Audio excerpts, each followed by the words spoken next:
As we hear reports that North Korea might be preparing for another. North Korea may conduct another missile test. That's according to Washington's UN envoy as she addressed the press, citing reports by American media outlets. They speculate a long-range missile could be launched by the regime within days.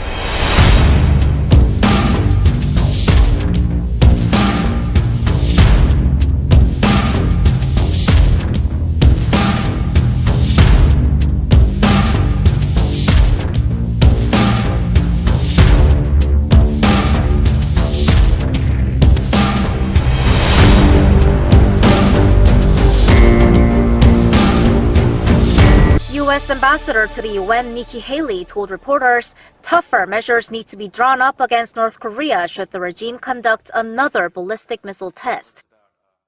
As we hear reports that North Korea might be preparing for another missile test. I hope that does not happen. But if it does, we must bring even more measures to bear on the North Korean regime. We will never accept a nuclear North Korea. Her remarks come after some U.S. media outlets reported that North Korea is getting ready to conduct another missile test, possibly later this week. CBS News reported on Tuesday that the North seems to be in the early stages of a launch cycle for another intercontinental ballistic missile. The activity was detected at the same site where the regime fired its Hwasong-15 ICBM in late November, some 30 kilometers north of Pyongyang. And if there is to be a test, CBS reported it's likely to be within this week or early next week. Since last week, CNN has also reported, citing multiple U.S. officials, that there are new signs of the regime preparing for another missile test. And it's not likely to be a satellite, but a ballistic missile. Such signs come at a critical time on the Korean Peninsula when South Korea and all the relevant parties in the region are trying to keep things calm ahead of the Pyeongchang Winter Olympics to come in. North Korea's call for a breakthrough in bilateral relations suggests it may happen. South Korea on Tuesday encouraged its neighbors' participation in the Games. 북한 김정은 위원장이 신년사에서 We welcome that North Korean leader Kim Jong-un expressed a willingness to send athletes to the Pyeongchang Olympics and to hold inter-Korea government talks during his New Year address. We believe this is in response to our proposal to make the Olympics an opportunity to improve inter-Korean relations. South Korea has proposed high-level talks between the two countries in the border village of Panmunjom. China has welcomed the development. China welcomes and supports North Korea and South Korea taking earnest efforts to treat this as an opportunity to improve mutual relations, promote the easing of the situation on the Korean peninsula, and realize denuclearization on the peninsula. A South Korean analyst says North Korea will most likely agree to talks and to sending its skaters to the Olympic Games, but it will not agree to halting its missile tests. If the mood around the Korean Peninsula stays neutral to negative towards North Korea, meaning that denuclearization is still on the top of the agenda, then the North Korea's ultimate participation in the Games will be unlikely. U.S. Ambassador to the United Nations Nikki Haley reiterated Tuesday that the United States will never accept a nuclear North Korea. As we hear reports that North Korea might be preparing for another missile test. I hope that does not happen. But if it does, we must bring even more measures to bear on the North Korean regime. The civilized world must remain united and vigilant against the rogue state's development of a nuclear arsenal. North Korea has carried out missile tests in defiance of international sanctions. South Korea is eager to ensure that no such tests mar the atmosphere at the Olympic Games in February. South Korea's Joint Chiefs of Staff dismissed the possibility of another missile test by North Korea, saying, quote, "There are not enough factors to back up reports from overseas."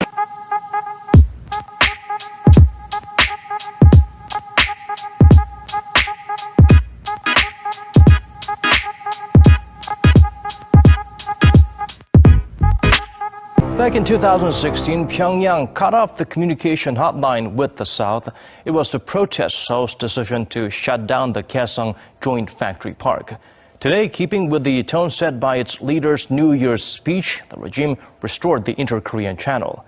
Ji Myung-gil starts us off with the continued positive gesture from up north. The chairman of North Korea's Committee on Inter-Korean Affairs announced Wednesday through state media that Kim Jong-un had approved the restoration of the military hotline. North Korean leader Kim Jong-un has ordered the restoration of the South-North hotline starting 3 p.m. today.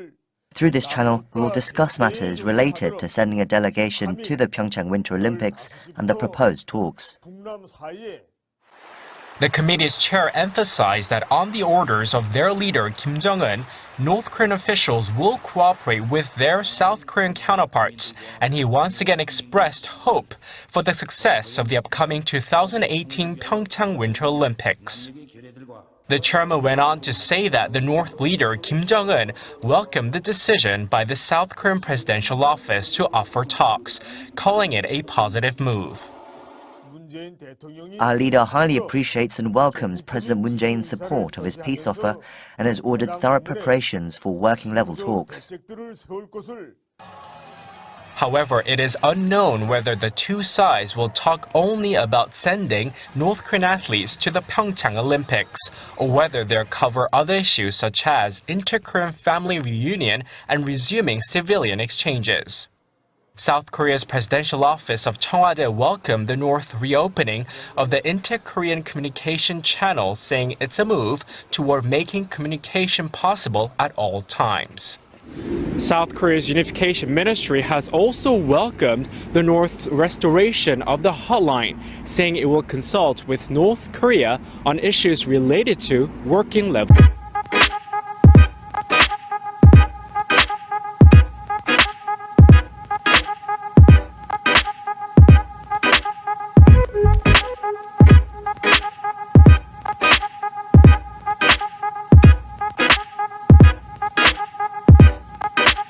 The President, this administration are absolutely committed to continue to bring the full economic weight of the United States and these economic sanctions to bear on Iran. Now, we're also working with the Congress to arrive at a new agreement and a new set of conditions for sanctions going forward. The reality is the Iran nuclear deal was so ill-founded because in part, not only did it not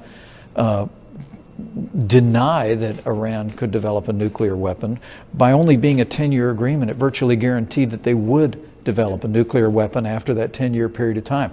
What we want is to have a long-term agreement in place, long-term legislation in place that it says if at any time Iran attempts to obtain a usable nuclear weapon and the ballistic missiles to be able to deliver it, that all sanctions would be reimposed immediately. But all of those decisions going forward. But I think as you see what's happening on the streets of Iran, you have to believe that the sanctions that are in place today and additional pressure that we could bring to bear is having an effect on the nation, it's having an effect on the economy, and it's emboldening the people of Iran to be able to have the courage to step forward. You brought up North Korea, and this will be my last question to you.